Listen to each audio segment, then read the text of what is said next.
October 1915. Somewhere deep in the Antarctic winter, a wooden ship named the Endurance is dying. For 9 months, 2 million square miles of pack ice have held her in their grip. Now the ice is squeezing methodically, relentlessly crushing her hull the way a hand crushes a tin can. 28 men stand on the ice and watch. They are over 1,000 miles from the nearest other human being. They have no radio. No one knows they are here. And in 1915, no one is coming to find them. They would not see civilization again for almost 2 years, and every single one of them would survive. This is the story of the Imperial Trans-Antarctic Expedition of 1914. It is, technically, a story about failure. Ernest Shackleton set out to be the first man to walk across the Antarctic continent, and he never came close. But the story of what happened instead, what Shackleton did when his ship sank, when his plan collapsed, when every rational calculation said that all 28 of his men were going to die, that story has never been surpassed. One of his own men would later say, "For scientific leadership, give me Scott. For swift and efficient travel, Amundsen." But when you are in a hopeless situation, when there seems no way out, get down on your knees and pray for Shackleton. By the end of this story, you will understand exactly what he meant. Ernest Shackleton was, by almost any practical measure, a difficult man. He was reckless with money. He was restless in peace, drawn irresistibly to crisis. He had a talent, a genius, really, that was almost completely useless in ordinary life. And that talent was this: the ability to make men, in their worst moments, believe that everything was going to be all right. By 1914, the age of Antarctic exploration was reaching its final chapter. Robert Falcon Scott had reached the South Pole in 1912, only to find the Norwegian Roald Amundsen had beaten him there by 5 weeks. Scott and his men died on the return journey. The pole itself was gone as a prize, but Shackleton saw one goal that no one had yet claimed: the Antarctic continent itself unwalked, unmapped across its full width. Nearly 1,800 miles of the most hostile terrain on Earth, from the Weddell Sea coast on one side to the Ross Sea on the other. To cross it on foot would be the last great journey left in the world. He named his ship the Endurance after his family's motto: "By endurance we conquer." He had no idea how prophetic that name would become. The Endurance sailed from South Georgia, the last outpost of civilization, in December 1914. Almost immediately, the ice was worse than anything Shackleton had expected. He had been warned by Norwegian whalers who knew these waters. The Weddell Sea, that season, was more heavily iced than anyone could remember. He pressed on anyway, and on January 18, 1915, 60 miles from the Antarctic coast, 60 miles from his starting point, the Endurance stopped moving. She was frozen solid, locked into the pack ice as completely as if she had been set in concrete. Shackleton made the decision to wait. The summer, thaw would come. The ice would loosen. They would push through. He told his men to stay calm, stay busy, and trust him. They waited 1 month, then 2, then 3. The Antarctic summer ended. The temperature began to fall, and the ice, instead of loosening, began very slowly, very quietly to tighten. For 10 months, 28 men lived aboard a ship slowly being murdered by the ice. And then the ice finished the job, October 27, 1915. The pressure had been building for days, titanic forces moving beneath the ice, squeezing the hull from both sides simultaneously. At BM, Shackleton gave the order that no ship's captain ever wants to give: abandon ship. In the hours that followed, 28 men transferred everything they could carry: food, fuel, tents, 3 small lifeboats onto the ice. They worked in the freezing dark, moving against a clock that was ticking down to 0. Shackleton watched his men work, and then quietly, so that no one would hear him, he went to his cabin, sat down, opened his diary, and wrote 4 words. Just 4. Ship and stores lost. For the next several days, the men set up camp on the ice and watched the Endurance die. It took her almost 4 weeks. The ice continued to press. Her timbers continued to split. She sank lower and lower, listing at a sickening angle, until on November 21, 1915, the stern rose sharply from the sea, and she slid beneath the ice forever. One of the men wrote in his diary, "I cannot write about it," and that was all. They were now officially castaways. 28 men on a drifting ice floe in the middle of the Weddell Sea, with 3 lifeboats that had never been designed for open ocean sailing, and food supplies estimated to last perhaps 3 months. The nearest land was over 100 miles away. The nearest human beings were over 1,000 miles away. Shackleton sat his men down and told them, with complete calm, exactly what they were going to do. They would wait for the ice floe to drift north. When it broke up, and it would break up, they would take to the boats and sail for land. What he didn't tell them, what he knew, but could not say, was that the drift was moving in exactly the wrong direction. Away from land, out to sea. Every day, they camped on that floe. They were being carried farther from any possible chance of reaching shore. For 5 months they waited. They played football on the ice. They told stories. They held concerts and dog sled races. Shackleton visited every tent every evening, monitoring morale with the precision of a field surgeon monitoring vital signs. He understood something essential in a crisis that cannot be solved today. The only leadership that matters is the leadership that gets people through tonight. Then, in April 1916, the floe began to crack. The ice broke up suddenly and violently.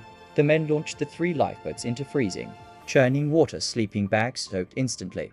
Men bailing with their bare hands, and for 5 brutal days they rowed and sailed through fields of pack ice and crashing seas, sleeping in the boats, rationing food by the mouthful. And then, on April 15, 1916, they saw land. Not salvation, just land. A desolate, barren, wind-blasted rock called Elephant Island. But for the first time in 497 days, 28 men put their feet on solid ground. Elephant Island is one of the most remote places on Earth. No ship had ever anchored there. No one would ever think to look there. If they stayed, they would die slowly, of cold and starvation, in complete silence. Shackleton had exactly one option. He would take the largest of the 3 lifeboats, 22 feet long, built to carry no more than a handful of men in sheltered water, and sail it 800 miles across the Drake Passage, the most violent stretch of open ocean on Earth. In winter, he chose 5 men to go with him and left the remaining 22 in the care of Frank Wild, his most trusted deputy. Before he left, he told Wild quietly, "If I don't come back, why would you take the boys home?" Wild nodded. And that was that. They launched on April 24, 1916. The 22 men left behind watched the James Caird disappear into the grey curtain of fog and sea spray. Most of them believed they would never see Shackleton again. The journey that followed defied every category of hardship. Within hours, their clothes were soaked through. They would not be dry again for 16 days. The temperature hovered around freezing, but the wind drove the cold through every layer of clothing until it felt as if they were wearing nothing at all. Ice formed on the rigging, on the decking, on the men themselves, and had to be chipped off constantly, by hand, or the weight would capsize the boat. And then came the wave. On the 14th night, Shackleton stood at the helm and noticed what appeared to be a line of clear sky breaking through the clouds astern. He called to the others good news. The weather was clearing. It was not clear sky. It was the white crest of a wave, the biggest wave any of them had ever seen, and it was moving toward them at 40 miles an hour. "For God's sake, hold on," Shackleton screamed. "It's got us." The wave hit. The boat was picked up bodily and thrown sideways, forward. Upward, there was nothing but water. They couldn't tell if she was upright or capsized. When the boat finally surfaced, she was half full water nearly to the seats, impossibly heavy, sitting dead in the water. The next wave would kill them. They bailed for 2 hours in the dark, with everything that came to hand, pots, hands, boots, while Shackleton watched astern for the next wave that would finish them. It never came. 16 days after leaving Elephant Island, through storms that the US Navy's own sailing directions describe as producing the worst seas on Earth, the James Caird reached South Georgia. They had missed it by no more than a few miles in either direction.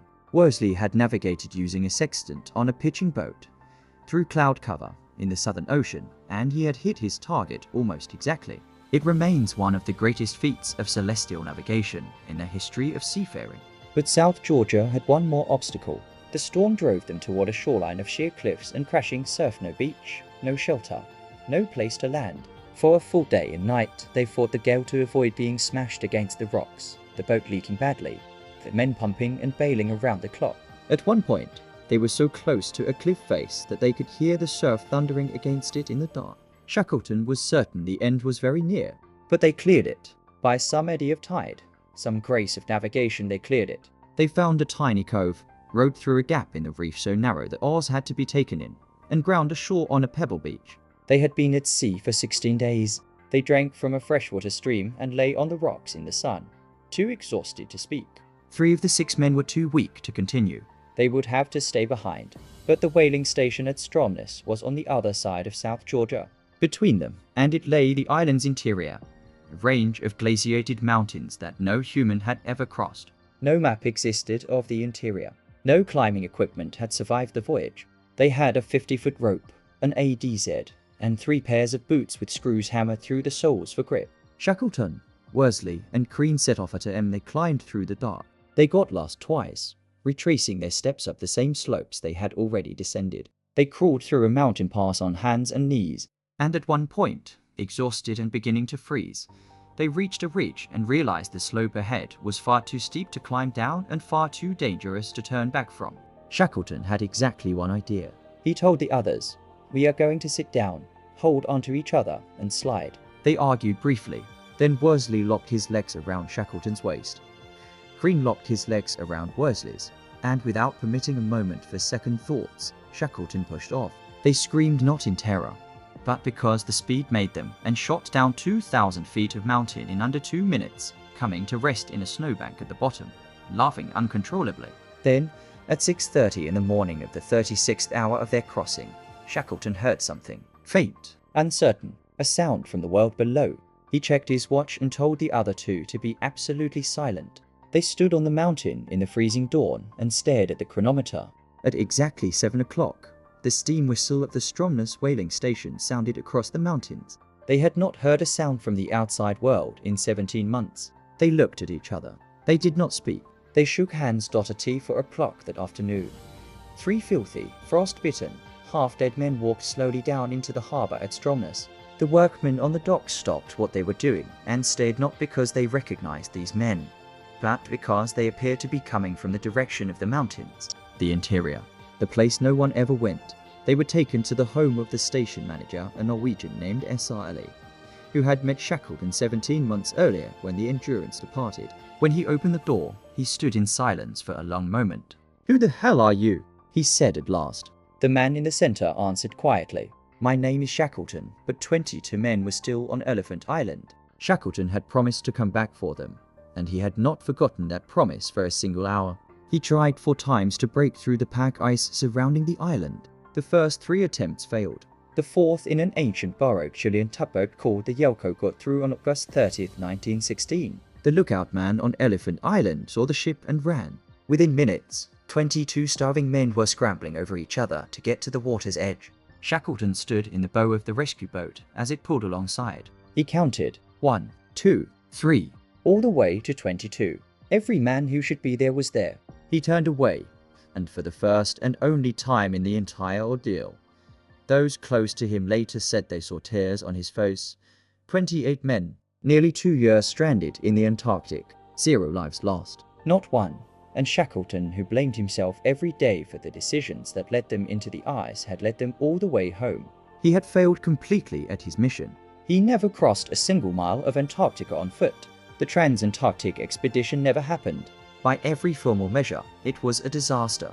And yet the word that survives, the word carved into the history books, into the business schools and military academies and leadership programs that still study him a century later, is not the name of the continent he failed to cross. It is the name of the ship he lost. Endurance. The ship is gone. The men are gone. The ice closed over it all long ago. But somewhere at the bottom of the Weddell Sea, 2,000 meters down in the dark, the wreck of the Endurance still lies perfectly preserved by the freezing water. Her name still visible on the stern.